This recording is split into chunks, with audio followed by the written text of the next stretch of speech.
Good morning, and welcome to our presentation on our project. My name is Quinn Mott, and I am joined here by fellow Riz Dynasty member Ross Lothorpe. Thanks, Quinn. It's a pleasure to be here. So Ross, do you want to explain a little about the layout of how this video will go?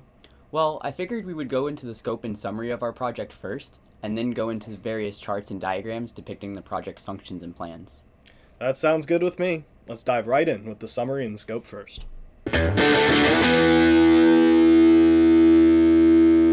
The project we chose is a 7-on-7 flag football tournament for high schoolers to participate. Not only is it a fun activity, it has a purpose. We do understand that many Orlando high school football players and Central Florida football players have enough talent to play at the college level, but they're simply overlooked.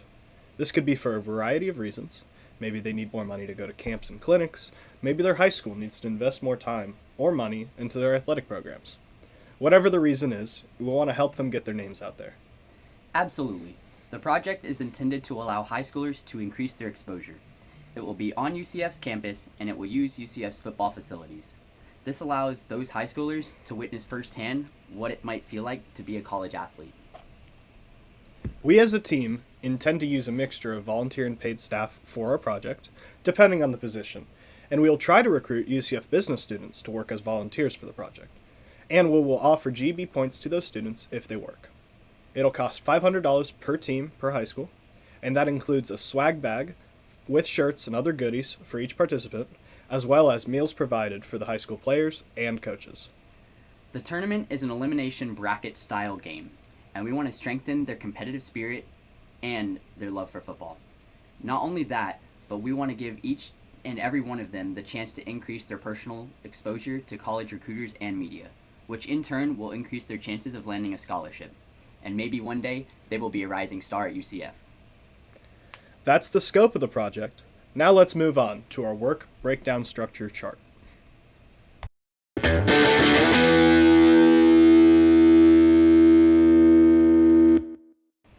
Our work breakdown structure chart, or our WBS chart, has the purpose of displaying the list of tasks for our project. It is color-coded and sorted by activity category.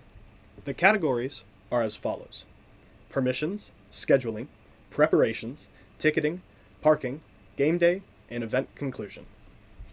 Each of the categories has between 3 and 5 tasks, and the tasks are not all sequential. We have some tasks that require a prior task or predecessor, and some that can go on simultaneously without any hiccups. Our WBS chart also has the task ID numbers, and these are used later in the critical path.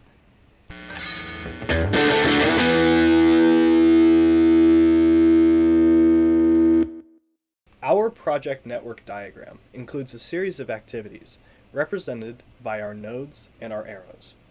As a chart, it is used to determine the predecessors and preceding activities that are necessary for our project. The critical path is shown in red and outlines the tasks that our project can't live without. Those critical path tasks are special because they are the ones that determine the timeliness of our project's completion. Quinn, what's the next thing we need to tell them about our project? Well, Ross, that would be the project schedule, specifically our Gantt chart.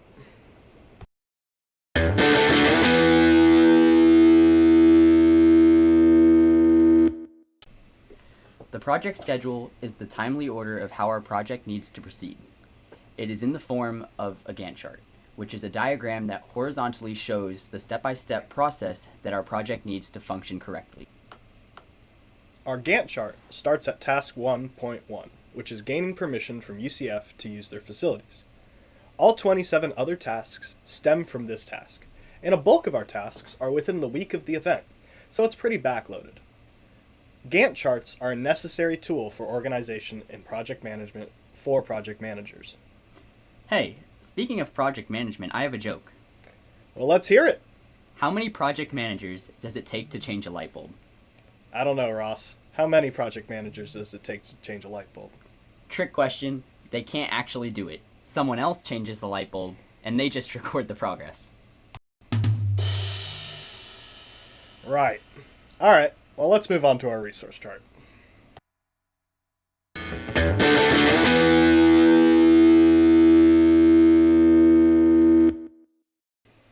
The resource chart is like a Gantt chart in that it shows a sequential and time-based order. However, This is for the resources required for our project. For instance, in our project, a lot of manpower is necessary, so we use the resource chart to keep our usage efficient. The chart is used as a bird's eye view of the project's resource distribution.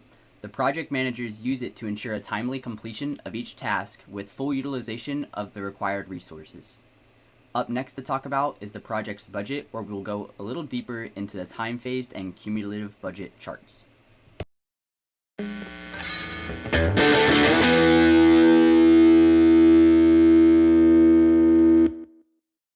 The time-phased budget is in the form of a spreadsheet, which we made using Microsoft Excel. The budget table highlights the costs associated to the tasks, and the costs are broken down by the months in the project in which they occur. We as a team use our time-phased budget to remind ourselves of our task spending and to make sure we keep ourselves on track financially.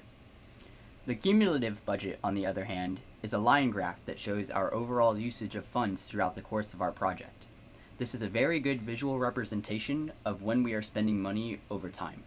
As you can see, we have our first initial cost in February, but most of the rest of our spending isn't until the week of our tournament.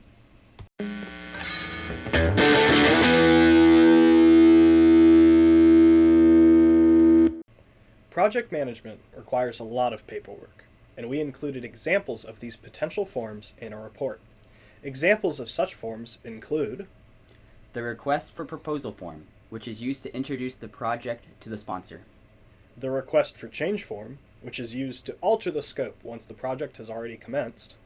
And the lessons learned report, which is used to reflect on our project and make changes for future reference.